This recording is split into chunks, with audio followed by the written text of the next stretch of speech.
Alors aujourd'hui, je vais m'occuper d'un Earthquake, le PA 2150. Bon, c'est un ampli d'époque qui coûte quand même vraiment pas vraiment, enfin un certain prix. Je l'ai vu sur internet à près de 500 € quand même. Et encore, il n'y a pas les frais de douane à ajouter, les frais de port. Donc voilà comment il était.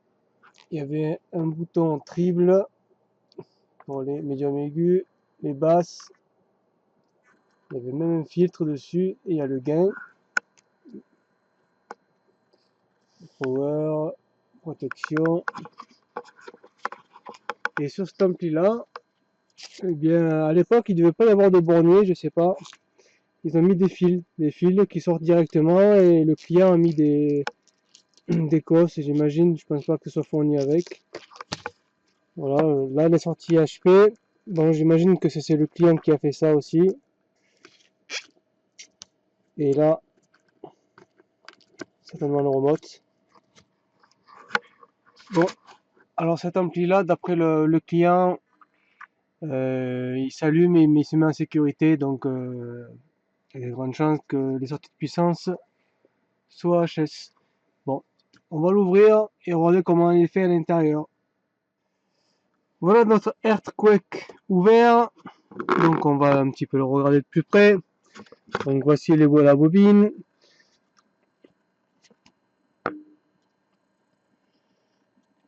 Là, donc c'est côté alimentation. Donc ils utilisent des composants qui s'utilisent plus trop.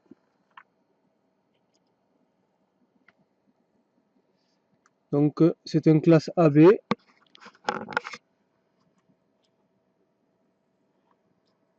À l'époque, ça devait être plus ou moins révolutionnaire, ce type d'ampli. Bon, pareil, les circuits intégrés, là, ils sont d'époque. Ça court pas les rues, ces trucs-là. Bon, et ça, bon, j'en ai déjà retrouvé sur d'autres amplis, ce type-là de serrage des transistors. C'est pas ce qu'il y a de mieux, mais bon, ça marche. Bon, ben, on va le démonter. On va enlever tout ça, la plaque, et on va regarder de plus près ce qu'il peut y avoir. Voilà. Allez, c'est parti. Voilà notre ampli démonté. Bon, voilà comment il est. Bon, ce sont les sorties que vous voyez. Il y a peut-être aussi les résistances là, j'ai pas encore regardé. En tout cas, c'est le problème vient de ce côté. J'ai vaguement regardé. Hop, on va voir le dessous. Donc, pour un ampli d'époque, ça va quand même, c'est pas mal. Hein. Je sais pas quel âge il a cet ampli.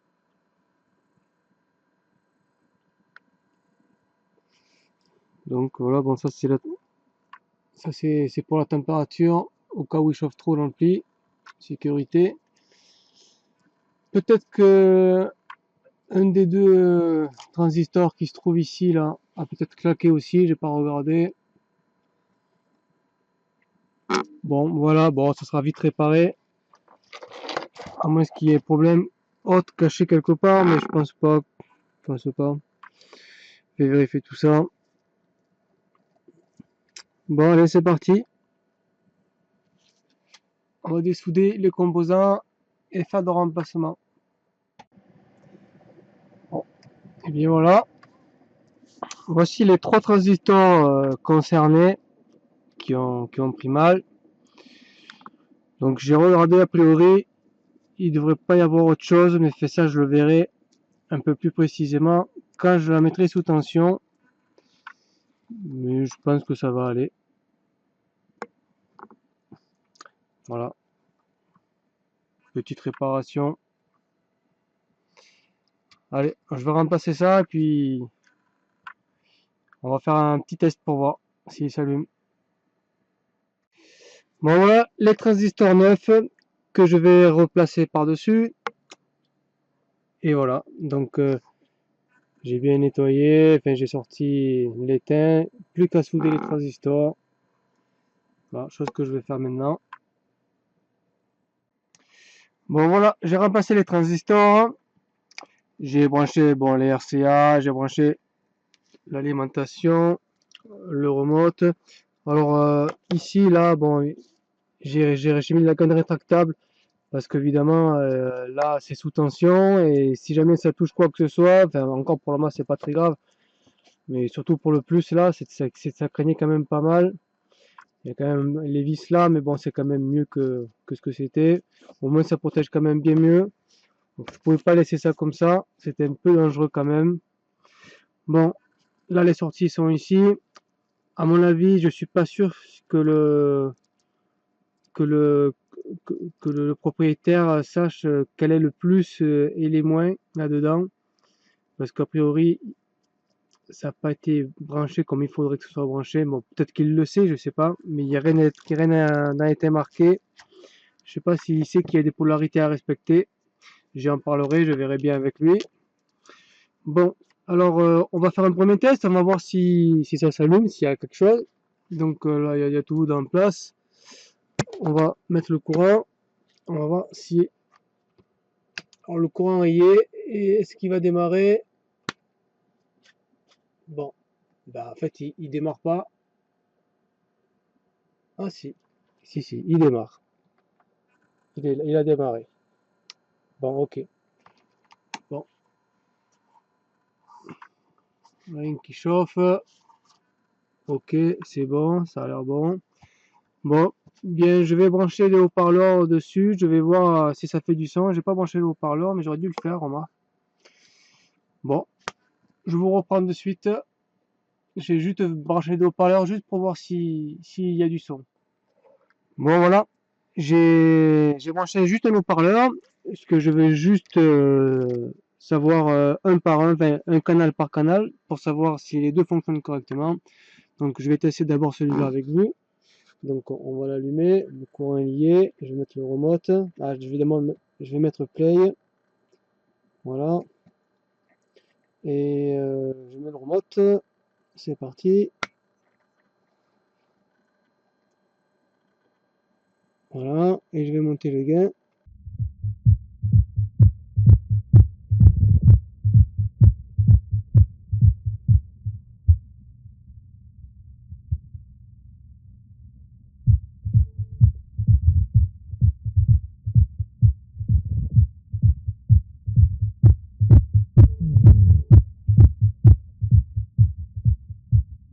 Bon, pour ce côté, c'est bon, je vais brancher l'autre côté. Après, je verrai mieux évidemment quand tout sera remonté, si tout va bien. Bon, donc voilà, j'ai branché le second haut-parleur, il est ici, voilà, le second haut-parleur, et je vais faire pareil, donc je vais mettre bon, la musique, voilà, et je vais allumer l'ampli, donc je vais mettre le courant parce qu'il n'y est pas, voilà, et je vais mettre le remote,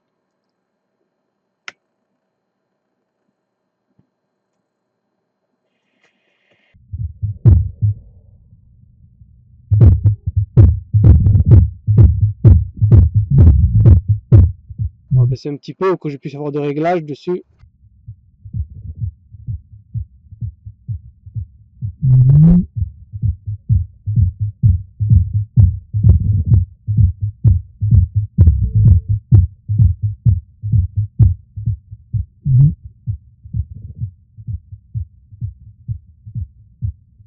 C'est ok, il fonctionne, donc bon, mais je vais établir le devis, et on va voir si le client veut faire réparer, mais vu le prix de l'ampli quand même, je pense que il va le faire réparer, puis ça va pas coûter bien cher.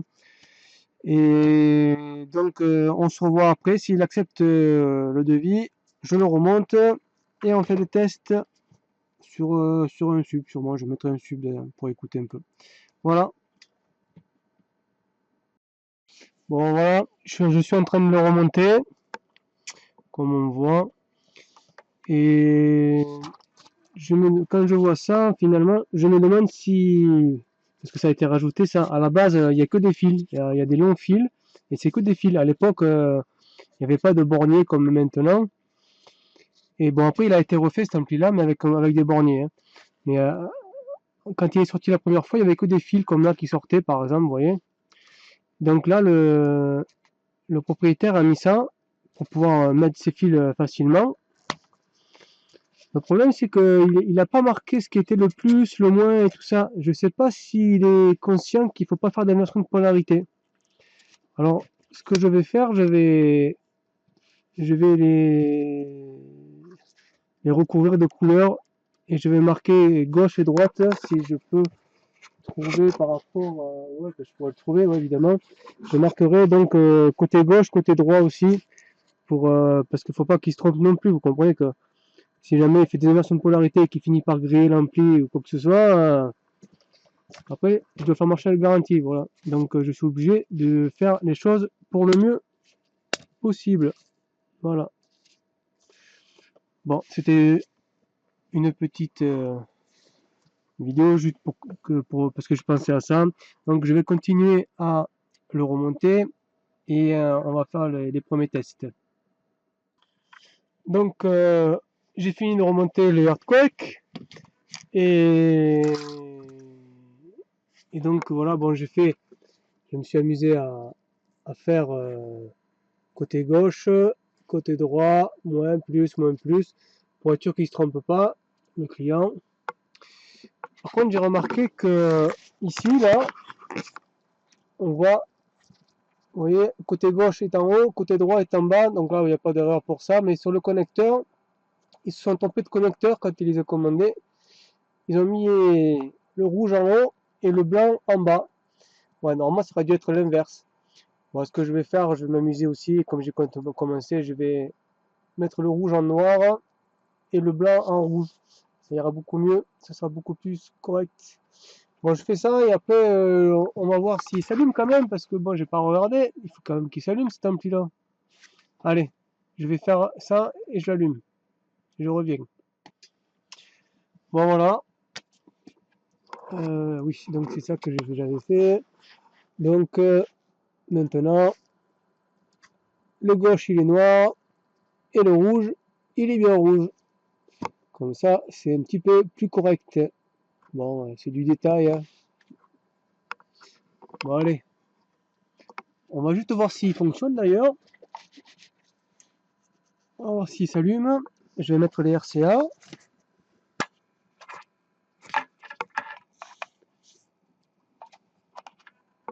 Donc, rouge et le noir. Voilà. On va mettre play pour mettre de la musique. Voilà. On va mettre le courant. Ah, on va voir s'il s'allume. J'ai mis le remote. Voilà. Donc là, il doit y avoir du son. On va juste voir s'il y a du son qui sort.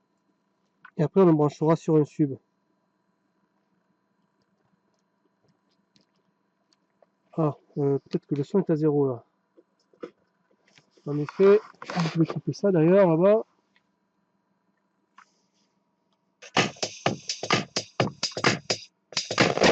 Donc il marche. Et ce côté-là.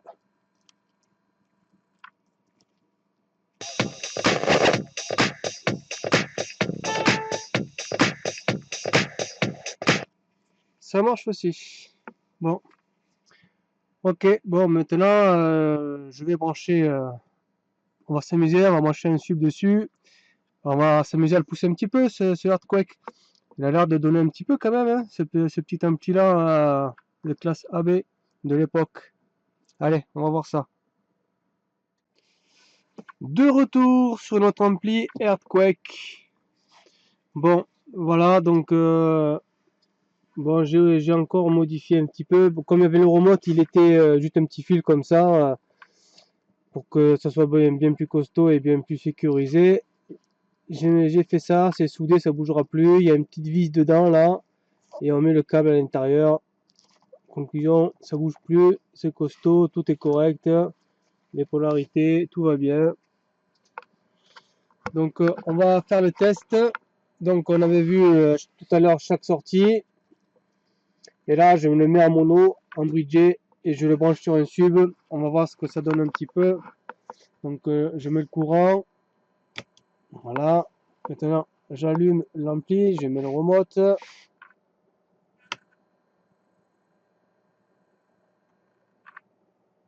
Voilà. Je vais mettre play et je vais monter un petit peu le gain. Et on va voir le sub bouger.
Bon, bon, et bien voilà, il marche plutôt pas mal cet ampli là. C'est un ampli d'époque, une classe AB. Ouais, c'est aux États-Unis, on le trouve sur internet à 60 dollars hein, et il faut ajouter les frais de port et les frais de douane avec. Hein. C'est quand même pas donné hein, un ampli comme ça. Hein. C'est un ampli d'époque. Hein. Bon, ben voilà, ben il revit notre ampli Airquake. Bon, ben voilà, réparé par Hervé Électronique.